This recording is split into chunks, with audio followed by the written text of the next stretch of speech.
여러분, 오늘은 조금 특이한 제목을 가지고 좀 말씀을 좀 드리려고 합니다. 개구리와 아마겟돈 전쟁.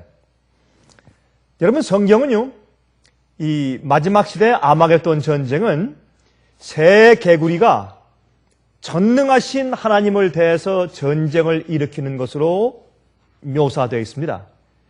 우리가 그 말씀을 좀 같이 보면서 좀 연구해 보도록 해보겠습니다. 사실 이것은 여섯째 재앙이죠. 여섯째 재앙입니다. 요한계시록 16장에 기록되어 있기 때문에 사실은 7 재앙 가운데 하나로 기록되어 있는 것을 우리가 볼 수가 있습니다. 제가 어릴 때 개구리를 많이 잡아봤습니다. 근데 개구리는 참 아주 흥미있는 생물입니다. 이 개구리는 굉장히 정말 별로 움직이지 않고 아주 점잖은 것 같으면서도 먹이를 잘 잡아먹는 그런 생물이 옵니다. 혀가 길기 때문에 혀를 제가 어릴 때 말이죠. 이 파리나 이런 좀 날아다니는 것들을 잡아먹는 것을 가만히 보았는데 그 혀가 얼마나 빠르고 또 얼마나 긴지 정말 영어로 스네치 하는 그런 길게 뽑아내서 얼른 먹이를 잡아들여서 언제 먹이를 잡았는지조차 알아보지 못할 정도로 얼마나 빨리 그 먹이를 삼키는지 모르겠습니다.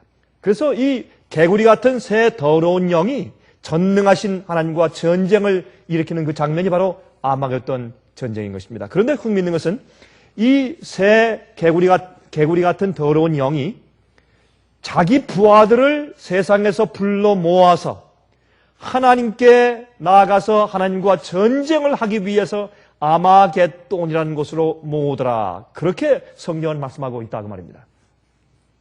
여러분, 사실 이 개구리는 말이죠, 이 바알신의 하나의 상징입니다. 왜냐하면 바알신은 우리가 알다시피 태양신을 섬기는 건 아니겠습니까? 근데 이 태양신이 밤이 되면, 옛날에 생각할 때 밤이 되면 태양이 저기 바다 쪽으로 빠져버리기 때문에 이 태양신이 밤에는 물속으로 들어간다, 그렇게 생각을 했습니다.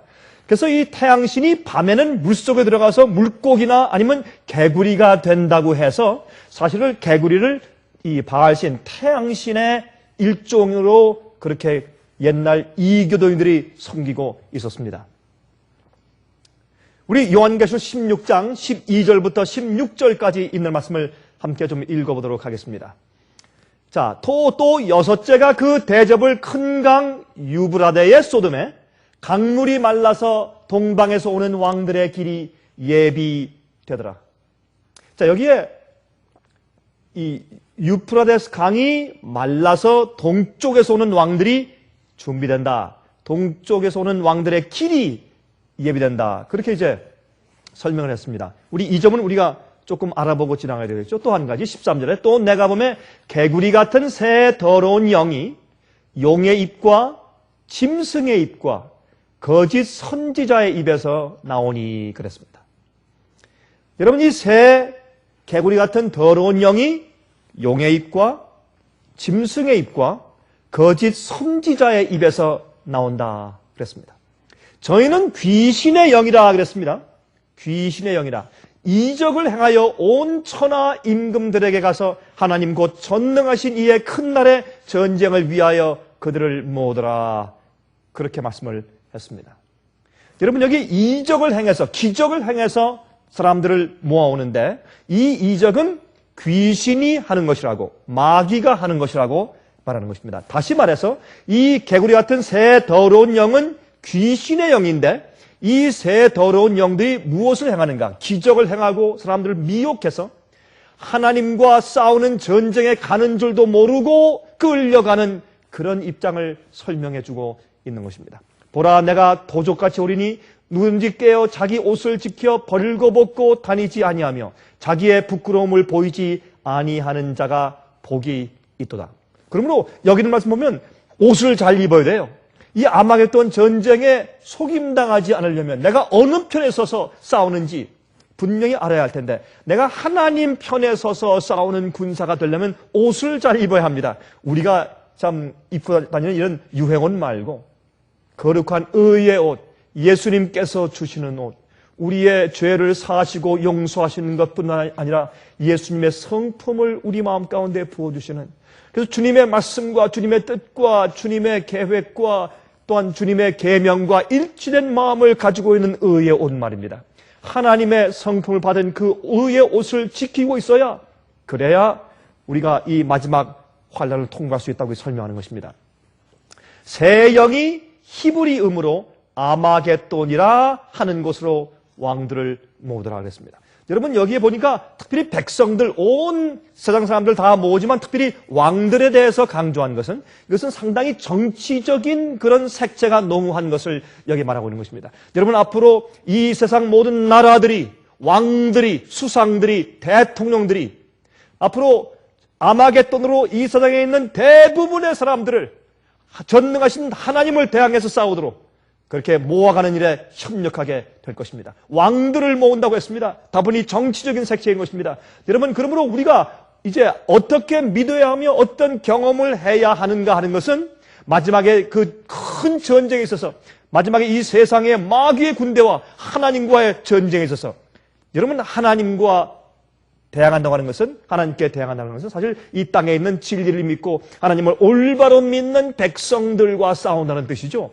그러므로 이제 짐승의 우사에게 경배하지 않는 자들과 모두 짐승의 표를 받은 자들 사이에 엄청난 전쟁이 있게 될 것입니다. 그러면 우리가 어느 영에 의해서 인도안 받고 어떠한 편에 속하게 되는가 하는 것은 지금 현재 우리가 옷 입는, 의의 옷을 입는 그런 경험 가운데 판가름 나는 것입니다. 자, 요한계시록 16장 19절에 말씀했죠. 큰 성이 세 갈래로 갈라지고, 여기 보니까 바벨론이 세 부분이죠. 아까 마지막 시대 이제 마귀가 자기 백성들을 새 개구리 같은 더러운 영으로 모은다고 했는데, 그러므로 이 바벨론을 성립하는 세 가지 부분을 말하고 있는 것입니다. 그러므로 새 개구리 같은 더러운 영은 이 바벨론을 구성하고 있는 세 가지의 부분과 기능을 설명하고 있다고 우리가 이해하면 좋겠습니다. 그래서 큰 성이 세 갈래로 갈라지고 만국의 성들도 무너지니 큰 성 바벨론은 세 가지 삼중연합으로 만들어져 있는 것을 알 수 있습니다. 하나님 앞에 기억하신 바 되어 그의 맹렬한 진노의 포도주 잔을 받으며, 다시 말해서 이 바벨론에 취하게 하는 포도주로 세상을 다 혼미케 하고 미혹하고 취하게 했습니다. 여러분, 포도주는 어떤 것입니까? 순수한, 우리가 먹으면 시원하고 우리의 양분이 되고 피가 되게 만드는 그런 정말 좋은 포도즙에다가, 순수한 포도즙에다가 물을 섞어서 놔두어서 삭히면, 발효시키면 사람을 취하게 하는 포도주가 되는 것이 아니겠습니까? 그러므로 이것은 분명히 진실되고 순수한 주님의 말씀 진리에다가 잘못된 이교나 잘못된 오류의 가르침을 혼합시켜서 사람들을 혼미케 하고 미혹되게 하고 진리를 잘 모르고 하나님을 잘 알 수 없게 만드는 그런 이제 취하게 하는 그런 오류의 가르침을 말하는 것을 알 수가 있습니다. 그래서 이렇게 이 오류로 취하게 하는 그런 진노의 포도주로, 그런 바벨론의 포도주로 사람들을 취하게 해서 먹여서 그들을 아마겟돈이라는 것으로 전쟁하러, 누구를 대항해서요? 전능하신 하나님을 대항해서 전쟁하러 끌고 나가는 것이 바로 그것이 여섯째 재앙으로 설명되는 것입니다.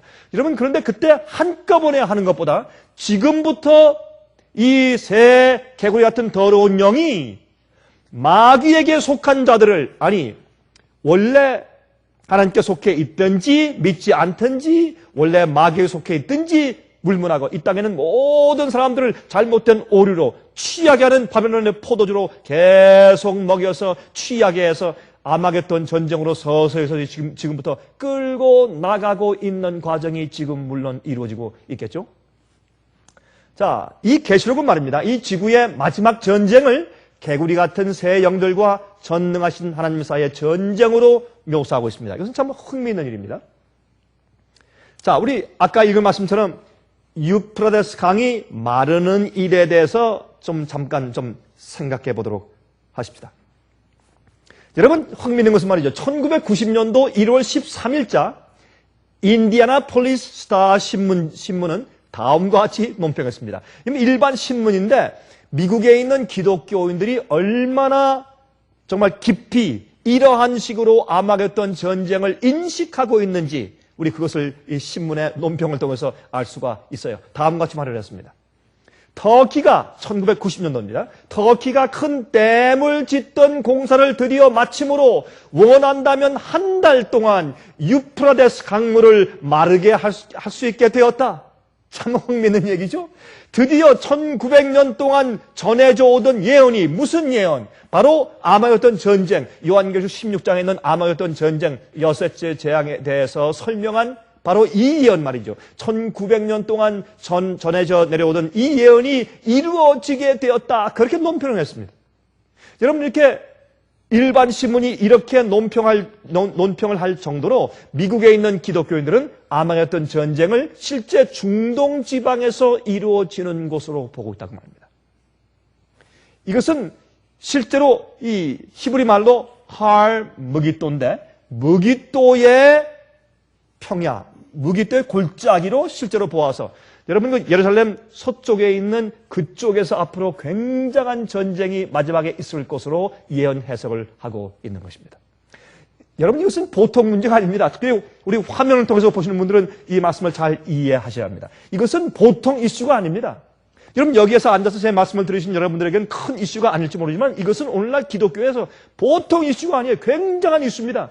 이 잘못된 이슈 때문에, 다시 말해서 마지막 시대 이스라엘은 영적인 이스라엘이고 마지막 하나님의 교회로서 마지막 남은 무리인 것을 인식하지 못하고, 지금도 마지막 시대 이스라엘 백성과 마지막 주께서 인도하시는 남은 무리는 저기에 중동 지방에 있는 이스라엘 나라인 것으로 인식하는 것입니다. 여러분, 그래서 아마겟돈 그 실제 지역에서 전쟁이 일어날 것으로 이것을 푸는 것입니다. 그래서 이 러시아와 이 중국이 동방에서 이제 쳐들어와가지고 어떻게 해요? 유프라데스 강이 마르면서 마치 홍해를 이스라엘 백성들이 걷는 것처럼, 그들이 마른 땅처럼 유프라데스 강을 건너와서 중동 지방에 와서 이스라엘 나라를 갖다 하나님 백성들을 친다고 하는 것입니다. 여러분, 재미있는 것은 말이죠. 아니, 그들에게 무슨 비행기가 없습니까? 요즘엔 전투기도 없고 폭격기도 없나요? 아니, 그런 조그마한 강이 말라야지 쳐들어올 수 있단 말입니까? 그렇게 정말 이상하고 난센스적인 그러한 것을 지금도 믿고 있는 것은 얼마나 참 이상한 일입니까?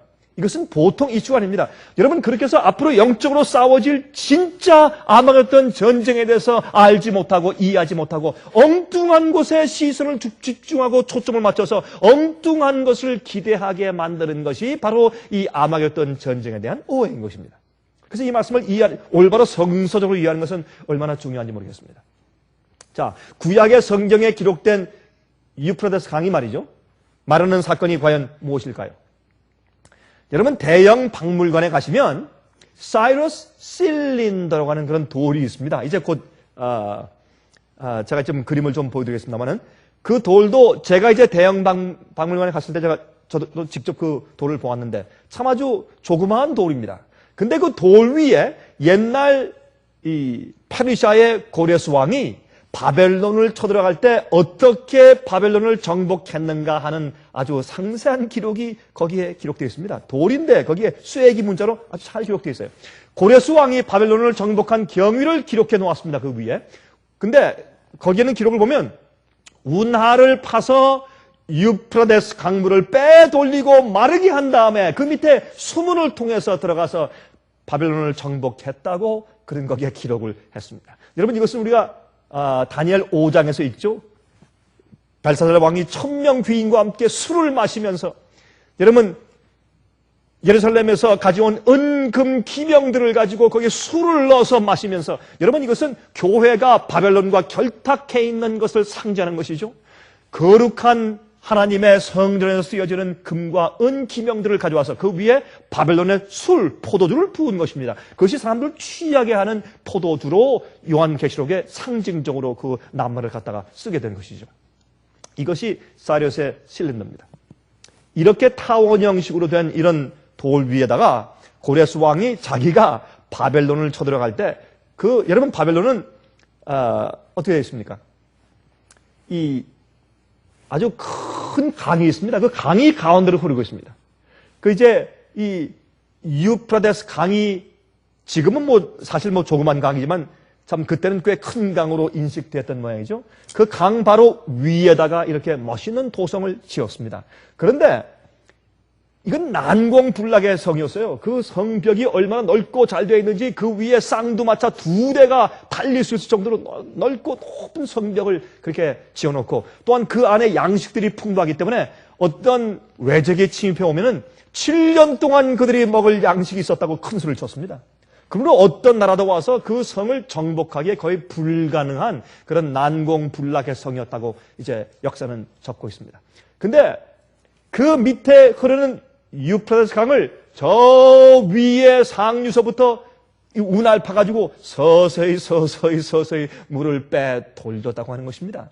또한 전설에 의하면 고레스 왕의 흰 말이 그 물속에 빠져 죽었다는 그런 전설도 있습니다. 그래서 화가 나서 운할 팠다는 얘기도 있지만 어찌됐든 하여튼 운할 파가지고 그 강을 옆으로 살짝 빼돌린 다음에 갑자기 말라버린 그 강바닥으로 군대가 밤에 쳐들어와서 그 성을 정복했다는 사실을 이제 사이러스 실랜더에 잘 기록해 두었단 말입니다.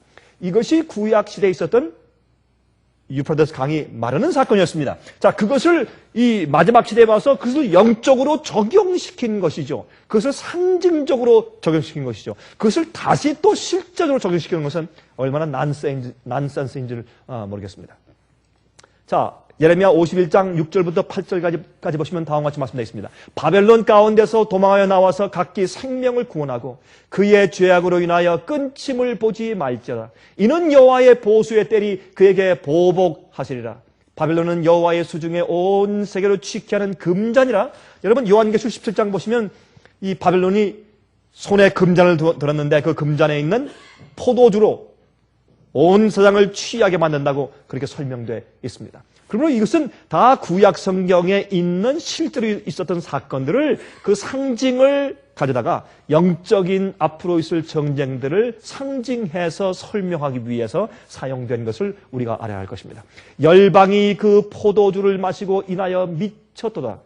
바벨론이 졸지에 넘어져 파멸되니 이로 인하여 울라. 그 창상을 인하여 유황을 구하라. 혹 나으리로다. 이렇게 해서 바벨론에서 나오라고 말합니다. 내 백성아 거기서 나와 그 죄에 참여하지 말고 하는 요한계시록 18장에는 얘기는 예레미야 51장에는 이야기를 가지고 영적인 그런 입장에서 재적용을 시켜 주신 것이지요.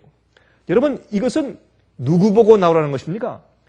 유대인들이 너무 완악하고 하나님의 계명을 어기고 범죄했기 때문에 하나님께서 그들에게 어떻게 해요? 바벨론이 쳐들어와서 예루살렘을 멸망하게 허용하시고 그들이 다 노예가 되어서 잡혀갔습니다. 잡혀갔는데 주님께서 약속하신 것처럼 70년이 찬 다음에 이제 그들이 포로에서 돌아오는 경험을 하는 것입니다. 그때 바벨론에서 도망하여 나오라. 왜? 이제 곧 나라가 망하니까 라는 그런 경고의 말씀을 해주신 것이죠. 예레미야 51장 13절 많은 물가에 거하여 재물이 많은 자여 내 탐남의 한정 내 결국이 이르렀도다 그랬습니다.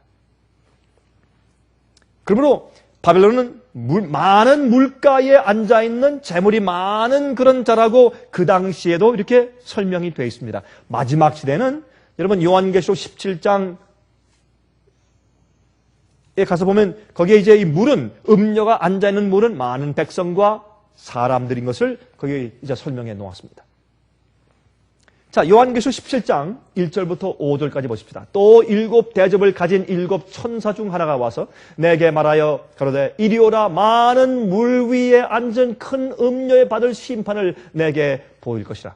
자, 그러므로 여기 있는 말씀은 아까 우리가 읽은 예레미야 51장에 있는 상징 언어를 가져다가 설명해 온 것을 우리가 볼 수 있습니다.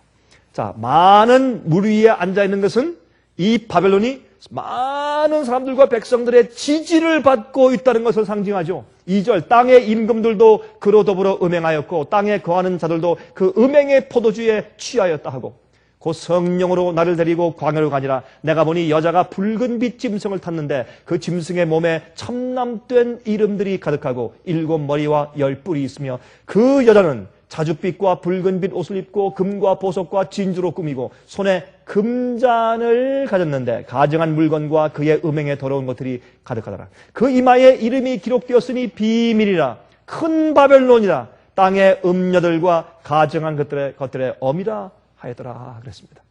이것은 옛날 바벨론의 경험을 영적으로 다시 이 마지막 시대에 적용시킨 것을 우리가 알 수 있죠. 왜냐하면 그 당시 실제 바벨론이 지금 존재하지 않기 때문에 이것은 영적으로 볼 수밖에 없는 것을 우리가 이해해야 할 것입니다. 이사야 44장 27절부터 45장 4절까지요. 이렇게 말씀되어 있습니다. 기품에 대는 이르기를 마르라 내가 내 강물을 마르게 하리라 하며, 이것은 고레스가 쳐들어와서 바벨론 밑을 흐르고 있는 유프라테스 강을 마르게 해서 공격할 것을 말하는 것이죠. 그런데 여러분 보십시오. 자, 이제 고레스에 대해서 성경이 어떻게 말씀하고 있는가 보십시다. 고레스에 대해는 이르기를 그는 나의 목자라. 이방 왕인 고레스 왕을 나의 목자라고 주님께서 부르십니다. 나의 모든 기쁨을 성취하리라 하며, 예루살렘에 대하여는 이르기를 중건되리라 하며, 성전에 대하여 이르기를 내 기초가 세움이 되리라 하는 자니라. 그러므로 이 고레스 왕 때 제일 먼저 포로 잡혀 있는 유대인들이 돌아가서 예루살렘 안에 있는 성전을 다시 중건하고 다시 건축하라는 첫 번째 명령을 내려주었습니다. 왜요? 이 고레스 왕에 대해서 하나님께서 이렇게 예언하신 것을 그가 보았을 때 깜짝 놀랐겠죠? 예? 여러분, 다니엘을 통해서 또 아니면 거기엔 또 유대인들 통해서 다니엘의 세 친구들 통해서 왕이시여 보시옵소서. 당신께서 바벨론 나라를 쳐들어올 때 유프라테스 강 물을 마르게 하며 쳐들어올 것을 이미 성경에 예언하고 있습니다. 당신이 태어나기 전부터 이 성경책은 당신의 이름을 언급하고 있어. 그랬을 때 그가 얼마나 놀랐겠어요? 깜짝 놀라서 이스라엘 하나님을 높이고 마음 가운데 두려운 마음을 가지고, 그러면 내가 앞으로 너를 위해서 무슨 일을 해준다고 성경에 예언되었느냐? 왕께서는 우리 백성들을 이제 해방시켜서 돌아가서 우리 성전을 다시 짓게 해주실 것이라고 그렇게 예언되어 있고, 당신을 하나님께서 나의 기쁨을 성취하는 자, 나의 목자라고, 내 백성을 인도하는 목자라고 그렇게 말씀되어 있습니다. 그때 고레스가 그 성경 말씀을 읽으면서 얼마나 큰 감동을 받았을까요? 나 여호와는 45장 1절 나 여호와는 나의 기름받은 고레스의 오른손을 잡고 열국으로 그 앞에 항복하게 하며 열왕의 허리를 풀며 성문을 그 앞에 열어서 닫지 못하게 하리라. 내가 고레스에게 이르기를 내가 내 앞서가서 험한 곳을 평탄케 하며 논문을 쳐서 부수며 쇠빗장을 꺾고 내게 흑암 중에 보화와 은밀한 곳에 숨은 재물을 주어서 너로 너를 지명하여 부른 자가 나 여호와 이스라엘의 하나님인 줄 알게 하리라. 하나님께서 그를 사용하실 것을 성경에 예언해 둔 것을 그가 읽었습니다. 내가 나의 종 야곱, 나의 택한 이스라엘을 위하여 너를 지명하여 불렀나니, 내가 너를 바벨론을 이기게 한 이유는 너의 영광보다 나의 영광을 위해서 내 백성을 해방시키고 나의 회파된 내 성전을 다시 짓게 하기 위해서 내가 너를 택했다라는 그런 예언을 이사야서에 이미 이렇게 기록해 두었을 때, 그때 고레스가 얼마나 놀랐을까요? 얼마나 깊은 감동을 받았을까요? 너는 나를 알지 못하였을지라도 나는 내게 칭호를 주었노라. 이미 고레스가 태어나기 전부터 고레스다 라고 이렇게 성경이 기록해 두었단 말입니다. 이것은 고고학적으로 증명이 되는 것입니다. 자, 그래서 요한계시록 16장 12절부터 16절까지 있는 말씀이, 그래서 우리 이러한 역사적인 배경 때문에 우리가 이해할 수 있게 되는 것입니다. 또 여섯째가 그 대접을 큰 강 유프라데의 소돔에 강물이 말라서 동방에서 오는 왕들의 길이 예비되더라. 여러분, 이 동방에서 오는 왕은 누굽니까? 그 당시에 동방에서 오는 왕은 고레스였습니다. 여러분, 첫 번째 실제적으로 유프라데스 강이 말랐을 때는 동방에서 주의 백성들을 해방시키고 건져내기 위해서 오는 왕은 동쪽에서 페르시 나라에서 오는 고레스 왕이었습니다. 그런데 이 사건이 마지막 시대 가서 다시 영적으로 재현되는데 어떻게 해요? 바벨론 세력이, 타락한 교회의 세력이, 바벨론 세력이, 음녀의 세력이, 여러분 교회는 여자 아닙니까? 그러나 타락한 여자가 음녀 아닙니까? 정절을 지키지 않은 창렬 말하는 것입니다. 그러므로 여러분, 이 음녀가 앉아있는 많은 백성들과 사람들의 지지이기 때문에 많은 사람들의 지지가 말라버리는 것입니다. 왜요? 여러분, 이것은 6째 재앙입니다. 여러분, 5째 재앙은 무엇입니까? 짐승의 보좌 위에 암흑 재앙이 생기는 것입니다. 4째 재앙은 무엇입니까? 태양이 사람들을 태워 죽이는 것입니다. 이런 엄청난 재앙들이 생기면서 짐승의 표를 받은 자들에게 이런 일이 생기면, 내가 짐승의 표를 받은 것인가? 내가 구원받지 못한 것인가? 내가 예수를 믿는데! 라고 사람들이 깜짝 놀라는 것입니다. 그런데 저기 짐승의 보좌 위에 검은 구름이 덮이는데 이것은 소낙비 구름이 아니요. 이것은 엄청난 암흑 재앙이요. 그때 그들이 무엇을 깨닫습니까? 우리가 지금 이 재앙 가운데 있는가? 지금 5째 재앙인가? 깜짝 놀라는 것입니다. 그러므로 많은 사람들이 이 바벨론의 세력에 대해서 지지하던 그런 마음을 다 돌이켜서 우리가 미혹당하고 속았구나. 큰일 났네. 이제 우린 죽었구나.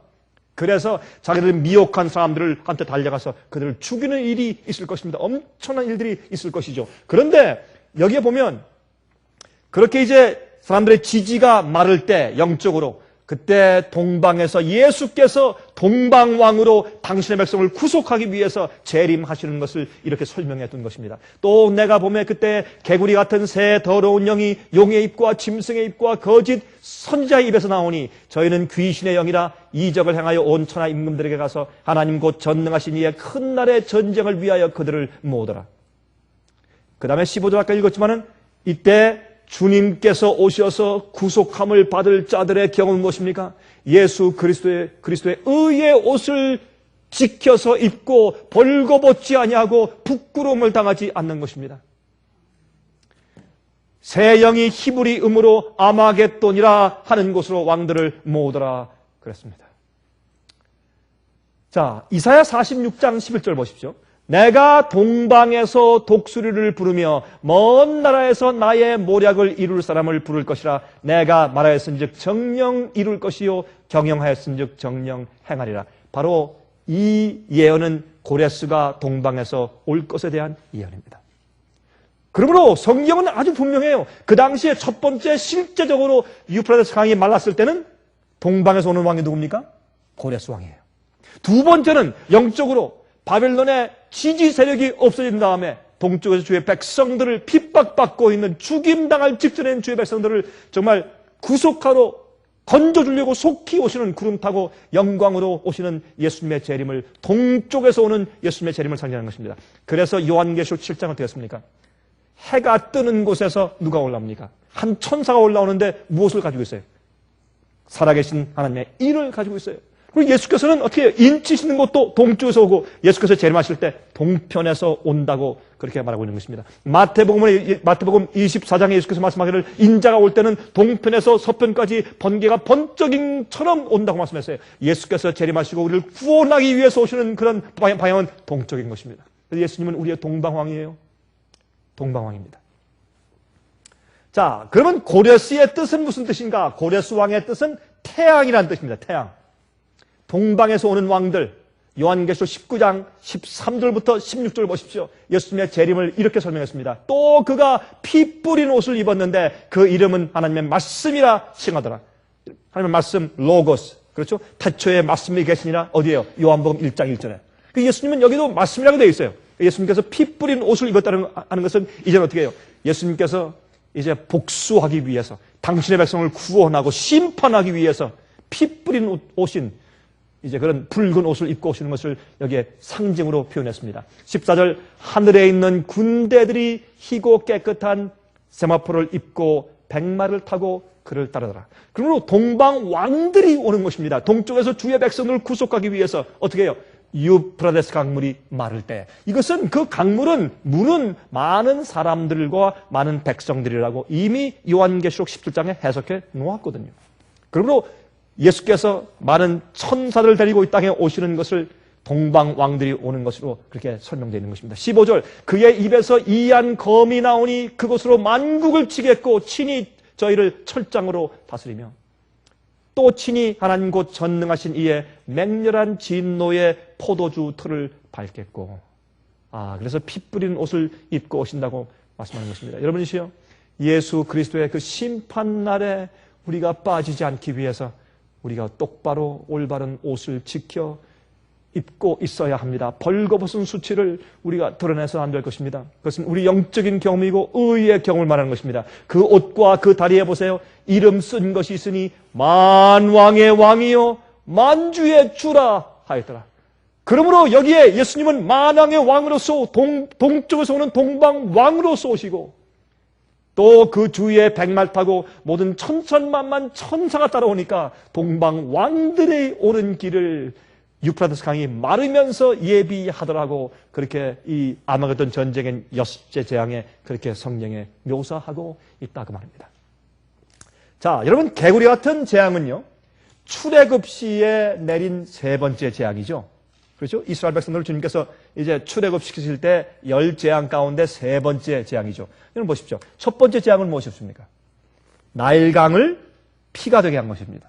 두 번째 재앙은 하수와 운물과 모든 샘들과 모든 물들을 다 피가 되게 한 것이 두 번째 재앙입니다. 여러분 참 흥미있는 것은 마지막 시대 7재앙이 있죠. 7재앙도 마찬가지예요. 첫 번째 재앙은 무엇입니까? 바다가 피가 돼요. 두 번째 재앙은요, 모든 물들의 근원들과 하수가 다 피가 돼요. 똑같은 경험입니다. 아, 참 흥미있는 얘기죠. 이것은 실제로 이제 앞으로 그런 일들이 생길 것을 이제 볼 수 있는 것입니다. 첫 번째는 나일강이 피가 되었고, 두 번째는 모든 물들이 피가 되었고, 세 번째는 개구리들이 모든 물들에서 올라와 애굽 온 땅을 덮었습니다. 여기에 있는 이 실제적인 사건을 마지막 시대에 적용시켜서 이 새 개구리 같은 더러운 영들이 올라와서 사람들을 미혹한다고 했습니다. 여러분, 개구리 같은 개구리가 올라와서 그 당시 온 애굽에 전부 다 그렇게 퍼져서 있으니 얼마나 악취가 나고 힘들었겠습니까? 한두 마리가 아닙니다. 수백만, 수천만 마리가 올라와서 그 온 땅에 퍼져 있었습니다. 마찬가지로 오늘날 말이죠. 오늘날 이 세상에 믿는 사람들에게, 믿지 않는 사람들에게, 이교인들에게, 기독교인들에게 거짓 오류를 가지고 여러분 점잖게 앉아있지만 옆에 지나가는 이 먹이를 놓칠 법이 없어요. 가만히 점잖게 앉아가지고 있단 말이죠. 혀를 쫙 내면서 탁탁 잡아먹는 것입니다. 이것은 가르침이에요. 혀로 잡는 것입니다. 혀로, 가르침으로 잘못된 오류로 자기의 먹이를 잡아먹는 그런 것을 표현하는 것입니다.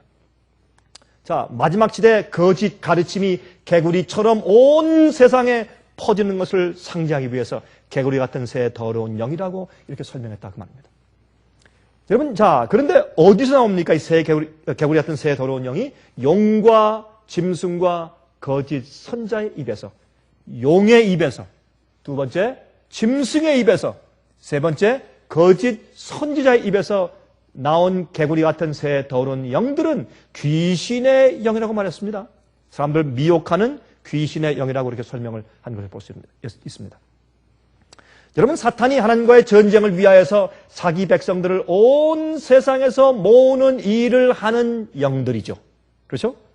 그런데 세 가지 부분으로 이렇게 이제 역사하는데, 잘못된 오류의 가르침으로 사람들을 속여서 이제 끌고 오는 것을 의미합니다.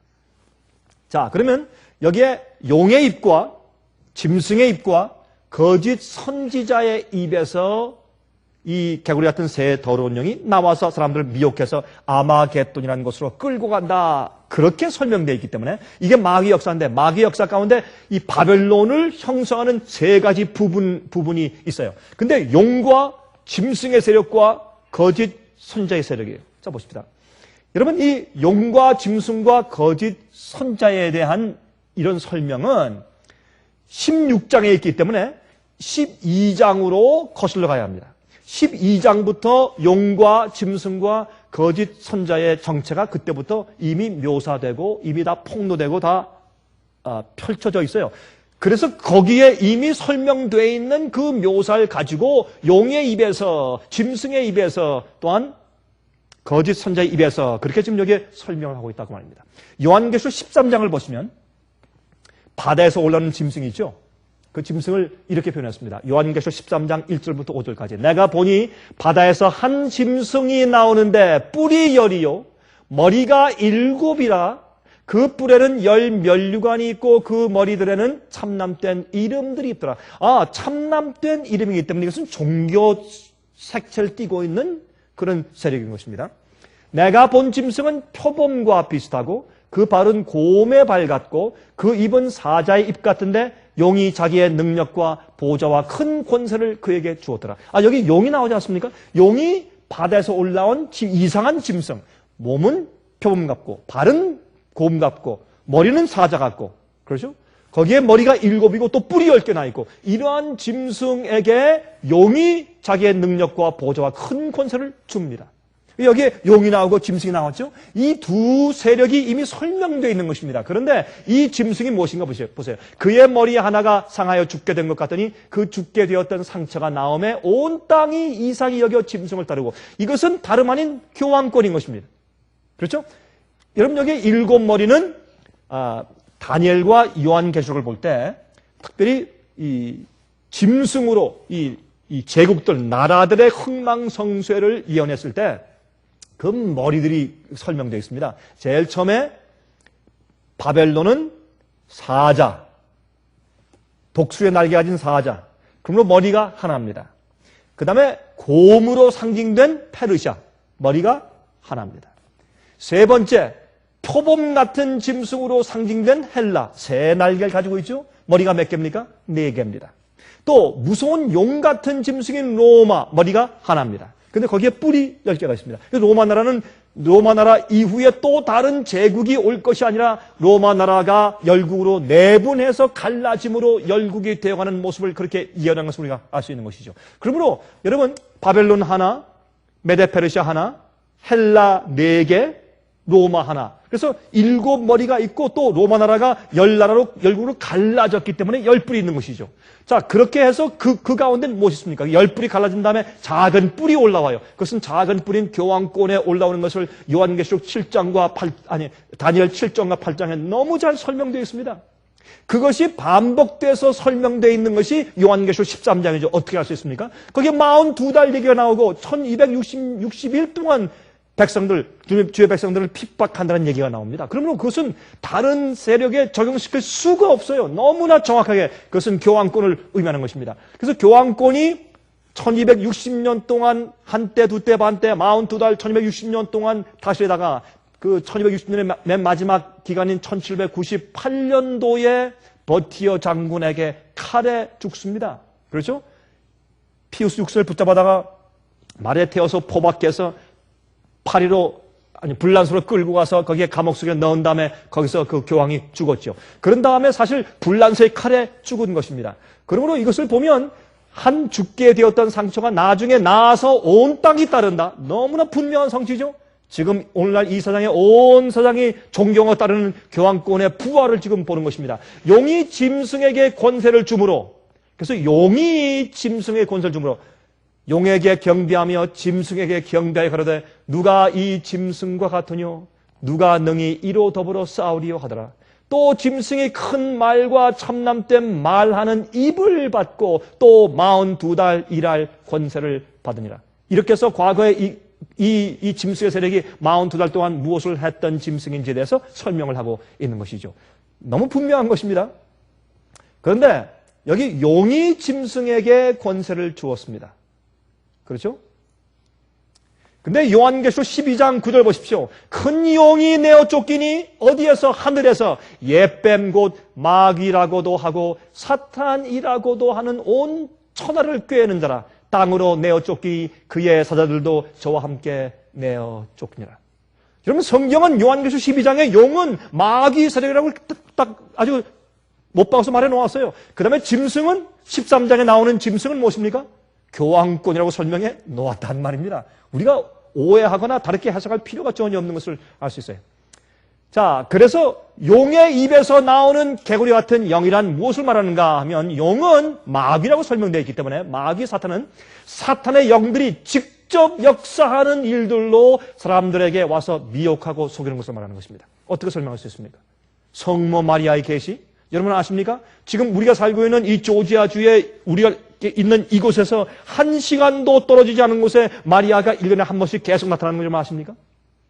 여기 농장이 있어요. 클락스톤에 가면 농장이 있어요. 거기에 1년에 한 번씩 그 농장에 사는 사람에게 성모 마리아가 계속 나타나서 계시를 준다는 것입니다. 여러분, 제가 한 몇 년 전에 제가 제 차를 타고 한 번은 가서 제가 구경을 갔어요. 가니까 사람들이 얼마나 많이 와 있는지. 여러분, 그 농장에 차들을 파킹할 데가 없어요. 그 넓은 농장에.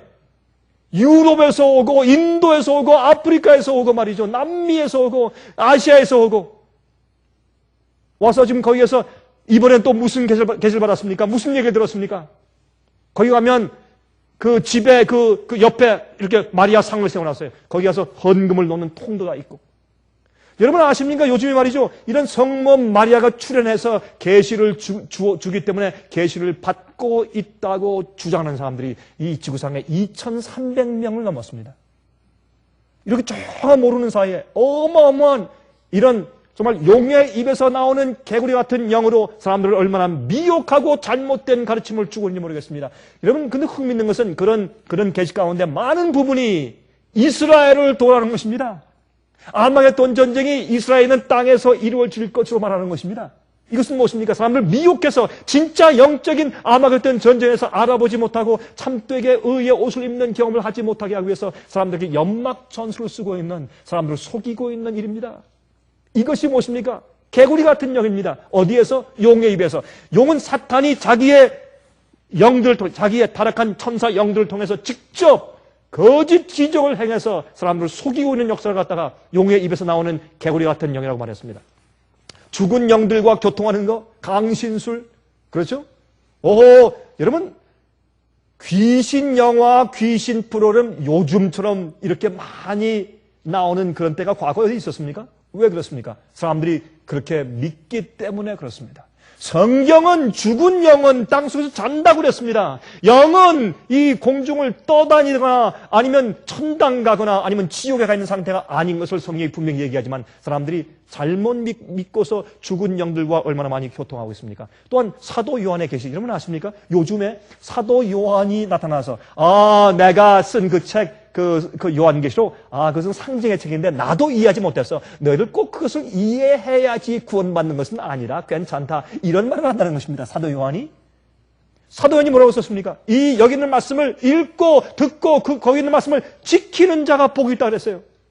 여러분이 요즘에 사람들을 미혹하기 위해서 얼마나 엉뚱한 일들이 많이 생기는지 모르겠습니다. 또한 교회 안에서 생기는 거짓 기적들, 마귀는 거짓 이적들을 통해서 자기 백성들을 모아서 준비시켜서 아마겟돈 전쟁으로 끌고 간다고 성경은 말하는 것입니다. 또한 거짓 방언들, 힌두교의 기적들, 얼마 전에 또 생겼죠. 한 마을에서 말이죠. 힌두교회가 숭배하는 이 코끼리죠. 코끼리 상 앞에 말이죠. 가서 우유잔을 가져가서 숟갈을 퍼가지고 이렇게 주면 그 코끼리를 훅 들이마시는 것입니다.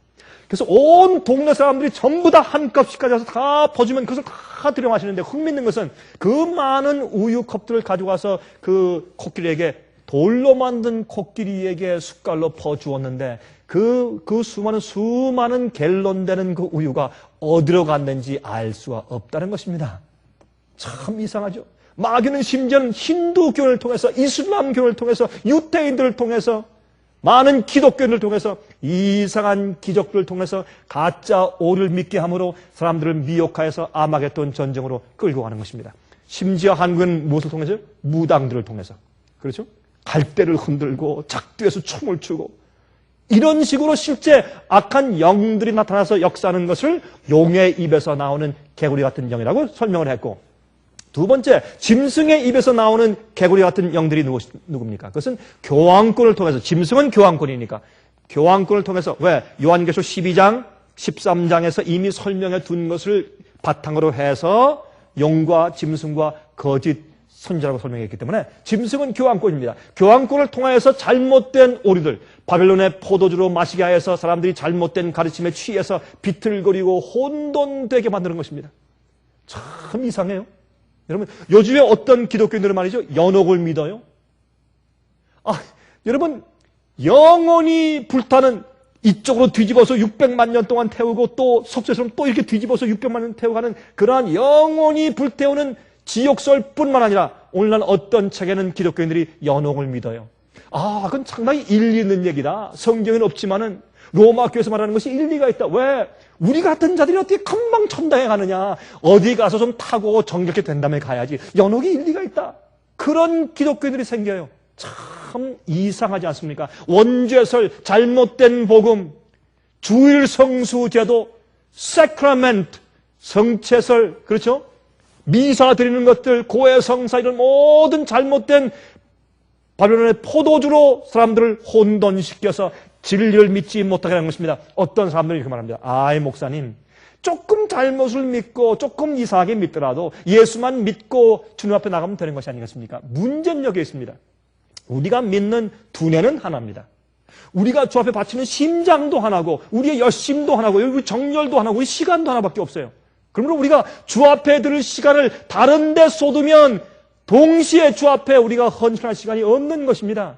내 재주를 세상을 위해 살고 돈을 위해 살면 주님 위해서 희생할 내 재주가 그만큼 없어지는 것입니다. 우리가 가지고 있는 것들은 하나씩밖에 없기 때문에 우리가 세상을 위해 살 수 있는 달란트가 따로 있고 주님 위한 달란트가 따로 있는 것이 아닙니다. 우리가 가지고 있는 재주는 세상을 위해서 쓸 수도 있고 주님을 위해 쓸 수가 있는 것입니다. 우리가 그것을 선택해야 되겠죠.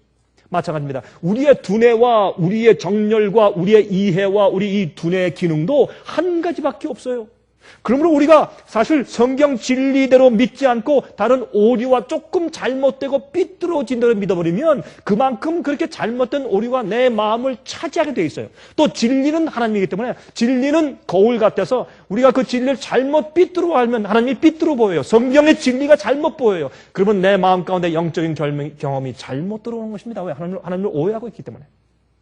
그러므로 진리대로 믿지 않고 오류를 내 마음 가운데 품고 있다는 것은 굉장히 위험한 것인데 그것은 나를 잘못된 길로 이끌기 위한 큰 문을 열어놓는 것이라고 말합니다. 잘못 믿으면 어떻게 해요? 잘못된 그 마귀의 유혹과 시험에 넘어갈 그런 문을 활짝 여는 일이란 말입니다. 자, 세 번째, 거짓 선자의 입에서 나오는 개구리 같은 영입니다. 여러분, 요한계시록 12장에 용이 나오죠. 13장에 바다에서 올라오는 짐승이 나오죠. 11절에 가서 땅에서 올라오는 짐승이 나와요. 누굽니까? 미국입니다. 그렇죠? 근데 미국이 어떻게 한다고 했습니까? 미국이 먼저 나온 짐승인 교황권을 위해서 어떻게 해요? 그 앞에서 그에게서 받은 이적을 앞에서 행해주며 먼저 나온 짐승인 교황권을 위해서 우상을 세우고 또한 모든 세상 사람들로 하여금 그에게 경배하게 하더라 그랬어요. 그러므로 이 교황권을 세워지기 위해서 앞잡이 노릇을 하는 미국에 대해서 그렇게 예언을 해 두었다고 말입니다. 그건 분명한 얘기죠. 그러므로 어떻게 해요? 이적을 행하며 사실 이 기적 방언하는 것들, 잘못된 방언, 잘못된 거짓 기적들 이런 모든 것들은 옛날부터 로마 캐톨릭 교회에 이미 존재해 온 것들입니다. 그것은 사실 로마 교회에서 개신교가 배워온 것이죠. 옛날 우리 50년대, 60년대, 70년대 초기까지도요. 한국에 있는 교회들이 참 점잖았습니다. 요즘처럼 그렇게 막 떠들면서 소리치면서 그렇게 막 뛰놀면서 그렇게 찬송 부르고 예배드리고 그런 것이 옛날에 제가 젊을 때만 해도 없었습니다. 한국에. 어디서 배워왔습니까? 미국이 먼저 했어요. 온 세상 기독교회가 미국에서 배워왔습니다. 미국의 기독교는 어디서 배웠을까요? 로마 캐톨릭 교회에서 배워왔습니다. 그러므로 하나님의 교회 안에서 잘못된 예언을 하며 오류를 가르치는 지도자들을 말하는 것입니다. 미국이 먼저 나온 짐승을 위해서 앞장서서 기적을 행하며 사람들을 미혹하는 모습을 거기에 이제 말씀했는데 이 거짓 선지자의 역사가 온 세상에 퍼져서 사람들을 미혹하고 있는 것을 여기에 경고하고 있는 것입니다. 그러므로 영은 무엇입니까?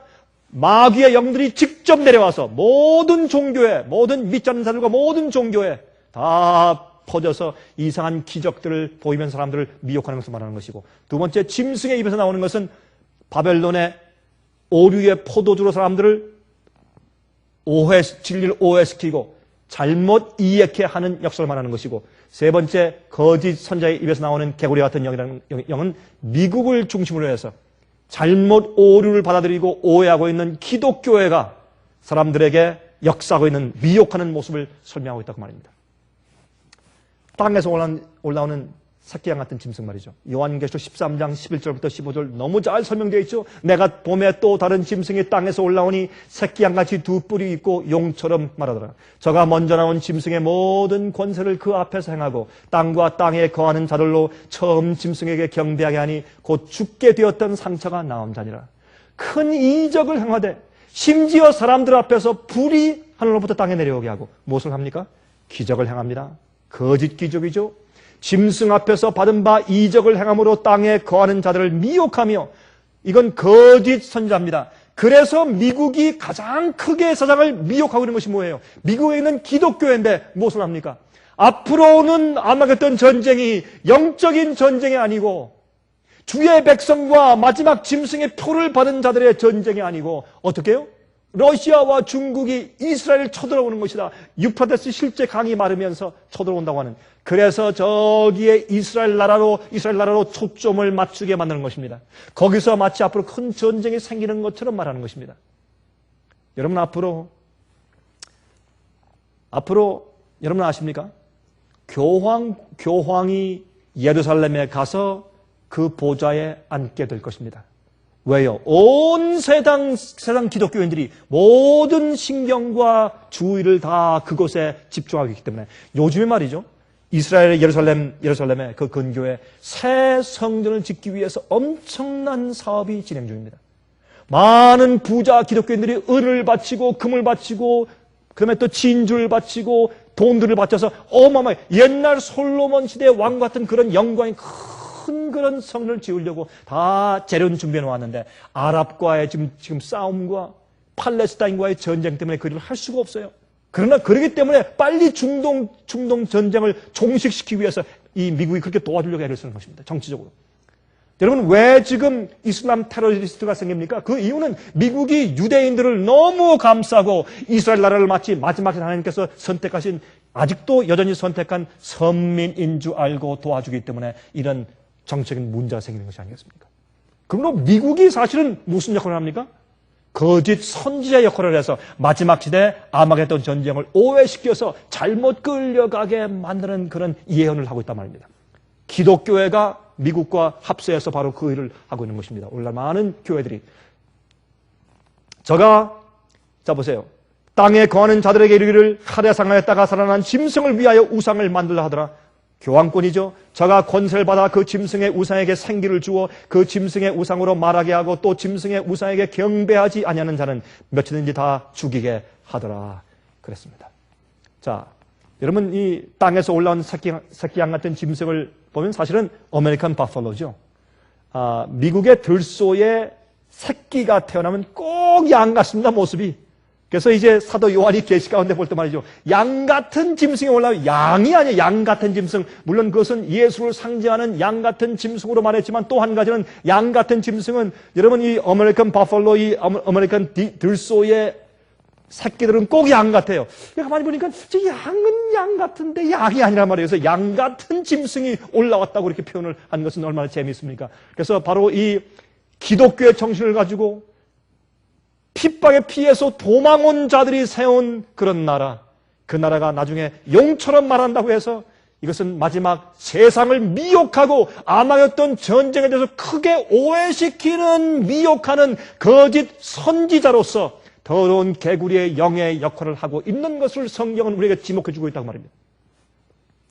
세상에 얼마나 거짓 기적이 많습니까? 그렇죠? 엄청난 일들이 벌어지고 있습니다. 지금 시간이 없기 때문에 제가 좀 이제 끝해야 할 텐데, 많은 이렇게 병 고치는 목사들이 옛날 예수님보다 인기가 더 좋습니다. 더 큰 영광을 받습니다. 더 큰 존경과 명예를 얻습니다. 그렇죠? 그런데 여러분 이 Counterfeit Revival, 가짜 부흥 운동이라고 책을 쓴 행크 헤너그랍 목사님은 LA에서 방송을 하고 있는 목사인데, 그분은 바로 이런 모든 것들은 다 거짓 부흥 운동이라고 신랄하게 그런 비판하며 아주 잘 설명을 해서 책에 써놓은 것을 제가 읽었습니다. 얼마나 올바른 얘기인지 모르겠습니다. 자, 그럼 새 개구리 같은 영들이 하는 일의 목적은 무엇입니까? 사람들을 전능하신 하나님과 전쟁하도록 아마겟돈으로 모아오는 것입니다.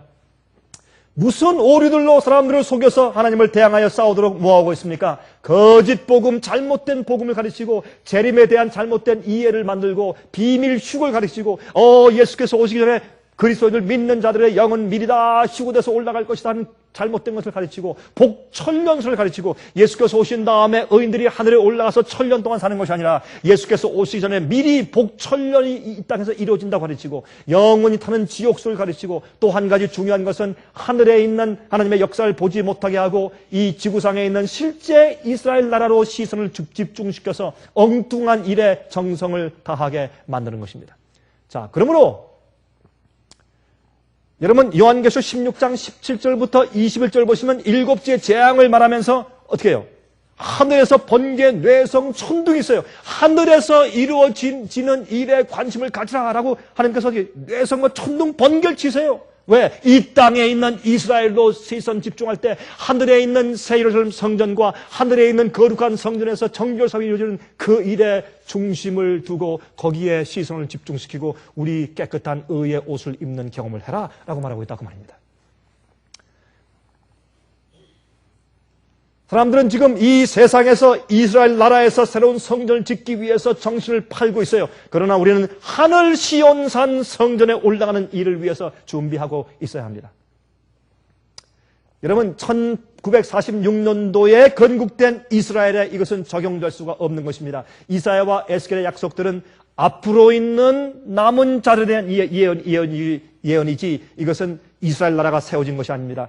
여러분 그 땅이 남은 자들이 회복하고 나면 흩어진 이스라엘 백성들이 다 돌아온다는 예언은 그 내용들은 유대인들이 바벨론의 포로에서 해방돼 가는 것에 적용이 많이 됐고 또 그들이 완전히 돌아오면 더 이상 전쟁이 없고 쉼과 영원한 쉼과 평안하게 거한다고 했습니다. 지금 이스라엘 나라는 얼마나 전쟁이 많아요. 거기 평안이 있습니까? 평안이 없어요. 이 예언을 이사야와 에스겔 예언을 거기에 적용시킬 수가 없는 것입니다. 여러분 시간이 다 됐습니다. 시간이 다 끝났죠? 제가 이제 끝마쳐야 되겠습니다. 그러므로 지금은 아마겟돈 전쟁으로 사람들을 모아오는 것인데 아마겟돈, 무기또, 할은 산이라는 뜻이고 무기또는 slaughter, 사람을 살육하고 죽인다는 뜻이에요. 사람들을 살육하고 죽이는 곳이에요. 특별히 무기또는 예루살렘의 서쪽에 위치한 평야인데 거기에 전쟁이 많던 지역에 많은 사람들이 죽은 지역이에요. 근데 무기또 평야에서 북쪽으로 보면 거기 뭐가 있습니까? 갈멜산이 있습니다. 여러분이시요, 갈멜산에서 하나님께서 누가 주의 참 백성이고 누가 참 신인가라는 것을 주님께서 보여주신 것이 갈멜산이에요. 여기에서 바알신 선지자들이 다 죽었죠. 다 죽는 그런 살육하는 일들이 있었습니다. 그런 일이 앞으로 영적으로 온 세상에서 일어날 것인데 그것이 아마겟돈 전쟁인 것입니다. 지금은 그래서 우리가 정말 아마겟돈 전쟁에서 살아남고 주의 편에 속할 수 있는 그런 사람들이 되어야 할 텐데 보세요. 여기 어떤 말이 있습니까? 15절. 보라 내가 도적같이 오리니 누구든지 깨어 자기 옷을 지켜 벌거벗고 다니지 아니하며 자기의 부끄러움을 보이지 아니하는 자가 복이 있다. 지금은 의의 옷을 입을 때입니다. 여러분 이 세상 전체가 아마겟돈 전쟁으로 미혹되어 새 더러운 영에서 끌려갈 때 주의 남은 백성들은 주의 의의 옷을 입는 것을 준비해야 합니다. 스바냐 3장 13절은 어떻게 했습니까? 이스라엘 남은 자들은 악을 행치 아니하며 거짓말을 하지 아니하며 입에 괴울한 혀가 없으며 그랬어요. 요한복음 1장 47절 예수께서 나다나엘을 만났을 때 그가 참 이스라엘 사람이라 그 속에 간사한 것이 없다. 이것은 요한계시록 14장에 있는 14만 4천에게 대한 똑같은 얘기예요. 간사한 괴울이 없단 말입니다. 똑같은 입에 거짓이 없다. 똑같은 얘기예요. 주의 참된 백성들은 의의 옷을 입은 사람들은 예수의 마음을 품고 있기 때문에 주의 계명과 일치된 마음을 가지고 있는 것입니다. 의의 옷을 입은 것입니다. 그런 자들이 준비된 때입니다. 요즘에 특별히 저기 이스라엘에서 성전을 짓습니다. 도네이션 하십시오.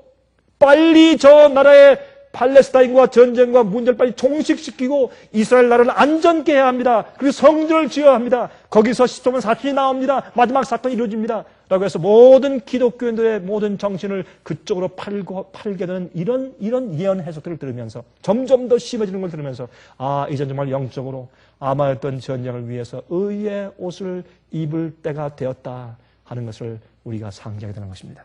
주님의 크신 축복 가운데서 여러분 이런 미혹에 빠지지 않고 참된 그리스도의 의의 옷을 입게 되시기를 간절하게 바랍니다. 은혜 많이 받으셨습니까? 지금까지 들으신 이 생애빛 예배 설교는 간절한 마음으로 진리를 찾는 분들과 정직한 양심으로 말씀을 받아들이고 언제나 진실이 무엇인지를 생각하는 그리스도인들을 위한 말씀입니다. 주변 가족들이나 친지들 중에 말씀을 사모하고 순결한 신앙을 갖기 소원하는 분들이 계시면 저희 생애빛 예배 설교 테이프를 소개해 주시기 바랍니다. 매주 원하시는 분들의 가정으로 직접 배달되는 생애빛 예배 설교는 개인의 신앙 부흥이나 소규모 그룹 예배를 위하여 비디오와 오디오 카세트 테이프, DVD, CD로 제작되었습니다. 생애빛 예배 설교 테이프를 원하시는 분들은 1-877-704-1004번으로 전화하여 신청하시면 됩니다. 그럼 다음 시간까지 안녕히 계십시오.